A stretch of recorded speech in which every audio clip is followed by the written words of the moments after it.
Hola, yo soy Ana María Francisco Mata del grupo 370 de Traductología y mi presentación es sobre la imagen del traductor en la literatura y en la sociedad. Yo soy parte del grupo número 3, que somos María Luisa Fernández, Elian Fernández, María Hernández, Paula Lara y Joana Francisco.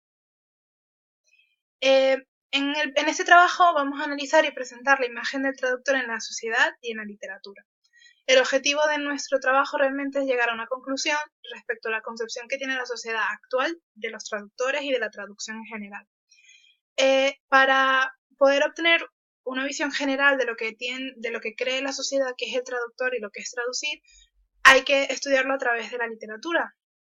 En este caso nos vamos a guiar por la imagen que presenta Miguel de Cervantes en el Don Quijote de la Mancha del traductor.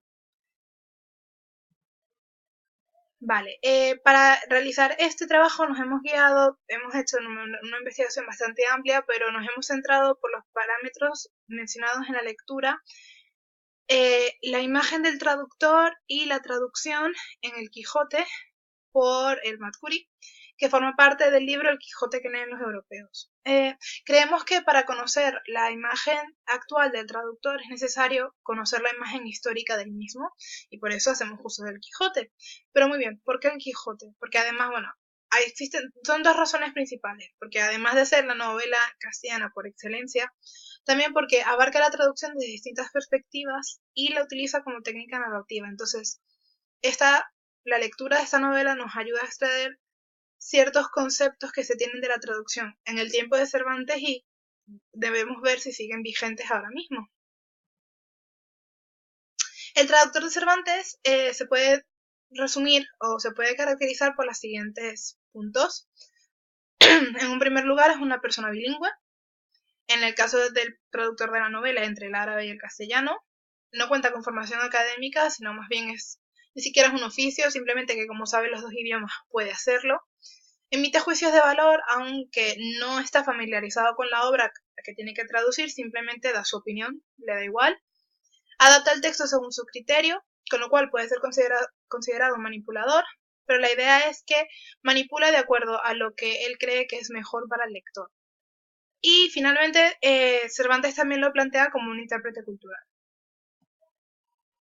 Ahora bien, antes de entrar de lleno en las distintas concepciones que vamos a tratar en este trabajo, debemos intentar saber cuándo surgió la idea de la imagen del traductor. De acuerdo con el autor Esteban Torre, la figura del traductor surge cuando el pueblo de Israel vuelve del exilio y se encuentra que, aunque todas las escrituras sagradas están redactadas en hebreo, la lengua común del pueblo era el arameo. Entonces, de acuerdo con la Vulgata, en el capítulo 8, versículos 1 y 8, libro de Nehemías, se hizo como una especie de charla en el pueblo en el que Esdra leía las escrituras en hebreo y las transmitía en arameo. Es en ese momento en el que surge el traductor y es la primera vez que está por escrito la imagen del traductor. En ese momento surge la idea del traductor conocido como targemán, turgemán o metaturgemán, aunque es diferente a lo que hace ahora un traductor ser de relacionado. Ahora muy bien, ahora vamos a tratar las distintas concepciones que se tiene del traductor derivadas del Quijote. En un primer lugar, el traductor manipulador. Eh, ¿Pero por qué es manipular? Pues manipular, de acuerdo con el diccionario de la RAE, consiste en distorsionar la verdad con intereses personales. Básicamente en eso podríamos resumir la definición que ofrece el diccionario.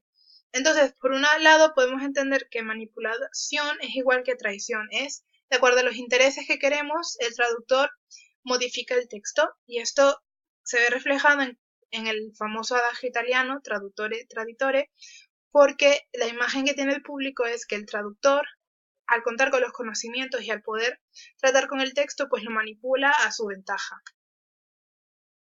Sin embargo, una cosa es la idea que se tiene de manipulación en el público y otra cosa es la manipulación dentro de la ciencia de la traducción, que es la traductología.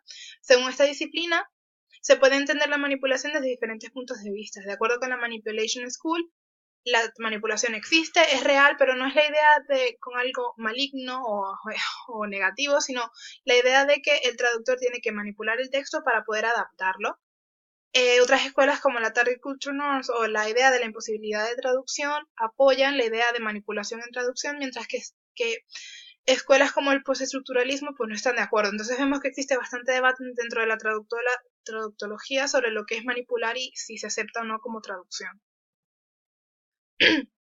Finalmente lo que vemos es que existe realmente una opinión pública muy fuerte sobre lo que es manipular en traducción y en definitiva lo que refleja la idea del traductor manipulador es que que el traductor tiene facultad de decisión, que es un ser que puede decidir qué va a traducir y qué no, y por ello yo creo que se ha ganado esta fama de traductor manipulador.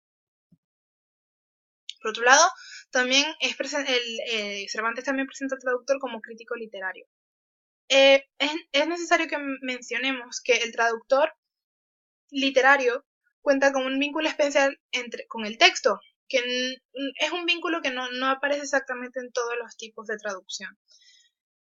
En la sobrecarga estética con la que lidia el traductor literario le da una especie de facultad de decisión que se relaciona de alguna manera con la idea de manipulación, y esta sobrecarga estética hace que el traductor tenga que interpretar el texto desde su contexto personal, porque se ve muy influenciado por su contexto. Entonces, emite críticas y juicios de valor en base a su marco social y cultural. Por todo esto, el traductor adopta también el rol de creador de ficción, porque al tratar contextos fantásticos o literarios que crean mundos aparte de la realidad, el traductor se convierte en una figura de autor traductor, porque adapta y a veces adapta demasiado. Esta postura crítica es también que a veces el traductor toma, porque un traductor literario a veces cree que puede mejorar el texto, no como un traductor tal vez técnico que simplemente traduce las instrucciones de lo que tenga que traducir y ya está, mientras que el traductor literario cuenta con la capacidad de decir, bueno, pues yo puedo mejorar este texto. Y encontramos citas dentro de la traductología que dicen que el traductor literario no hace sino traducirse a sí mismo. Y volvemos a lo mismo, como como el traductor literario conoce tanto el texto porque es un lector especial del texto, pues se involucra muchísimo. Finalmente, como he mencionado previamente, los traductores literarios como críticos también buscan mejorar el texto original y adaptarlo de la mejor forma posible. Sin embargo, esta intromisión personal en el proceso de comunicación puede ser en ocasiones positivas y en ocasiones negativas. Entonces, esta idea del público sobre el traductor como crítico literario se relaciona mucho con la parte de manipulación.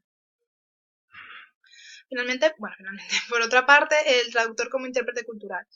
El traductor como intérprete cultural es una figura importante en Cervantes y, en general, el traductor como intérprete cultural es de vital importancia porque en el mundo globalizado que vivimos, no era tan globalizado en la época de Cervantes, pero actualmente es necesario que el traductor sea un intérprete cultural. En la época de Lutero ya hablaba de la necesidad de trasladar el sentido de los textos, porque el traductor tiene que entender lo que está diciendo el texto y llevar ese mensaje a la lengua meta, no simplemente traducir partes y partes y ya está. Entonces tiene que interpretar la cultura que está detrás de todos los textos con lo que lidia. Porque la traducción inscribe el texto origen en los valores de la cultura receptora, es decir, de acuerdo con Lawrence Venuti, el traductor capta el mensaje y tiene que inscribirlo en la cultura receptora de alguna forma. Entonces, por eso es un intérprete cultural. Por otro lado, no considerar las culturas en traducción, sino simplemente llevar contenidos de lengua a lengua imposibilita la transmisión del mensaje, porque todo mensaje está relacionado con una cultura. Entonces, el traductor debe saber en qué cultura está lidiando. Por eso autores como North hablan y dicen que el traductor es un productor de cultura, porque no simplemente trasladamos, sino que creamos cultura nueva en la lengua meta. Y una idea general que tanto Cervantes como ahora mismo es muy conocida, es que los lectores no deben percibir que se trata de una traducción. Si un lector cree que lo que está leyendo es una traducción, lo va a entender como algo ajeno a sí mismo. Entonces, debe siempre llevarse de una forma, el traductor tiene que trasladar de una forma tan natural, que suene tan natural en la lengua meta, que los lectores no se puedan dar cuenta de que es una traducción. Finalmente, tenemos que decir que el traductor trabaja como un puente no solamente entre lenguas, sino también entre culturas. Y es muy relevante que Cervantes presente una imagen muy real del traductor como mediador cultural, porque en bastantes fragmentos del Quijote encontramos que el traductor sí que se encarga mucho, se preocupa mucho de que se entienda y de adaptar el texto. Es necesario que se tengan amplios conocimientos de las culturas con las que se trabaja, porque de nuevo, si no conocemos la cultura con la que estamos lidiando, no hay manera de que nuestro resultado refleje todas las ideas de nuestro texto original. Finalmente, el traductor invisible o subestimado. La labor del traductor está totalmente subestimada. Cervantes esto lo deja muy claro, principalmente entre la diferenciación de lenguas que hace entre lenguas fáciles y reinas. Las fáciles son todas las que se parecen al castellano y las reinas serían las que más se acercan al griego y al latín, que son las difíciles, por decirlo de alguna manera. Para Cervantes, en esta parte, Cervantes a veces es muy opuesto en lo que dice, ¿no? Pero traducir es buscar equivalentes entre lenguas. Entonces, si lo haces de lenguas fáciles, como los equivalentes van a ser muy cercanos, no es ningún problema hacerlo. Y si es de lenguas reinas, se te reconoce un poco más la tarea, pero tampoco demasiado. Independientemente de la tarea de las lenguas que traduzca, el traductor siempre es anónimo. O sea, da igual si has tardado 3 horas, da igual si has tardado 1 hora, siempre vas a ser anónimo. Porque se cree además, volviendo a lo de intérprete cultural, de que si lo haces bien es porque eres invisible. Si haces una buena traducción, eres invisible, nadie se percata del traductor. En cambio, si cometes un error, la culpa es del traductor. Entonces el traductor es invisible hasta cierto punto. Es invisible si eres bueno. Si no eres bueno, se te va a reconocer porque lo has hecho mal.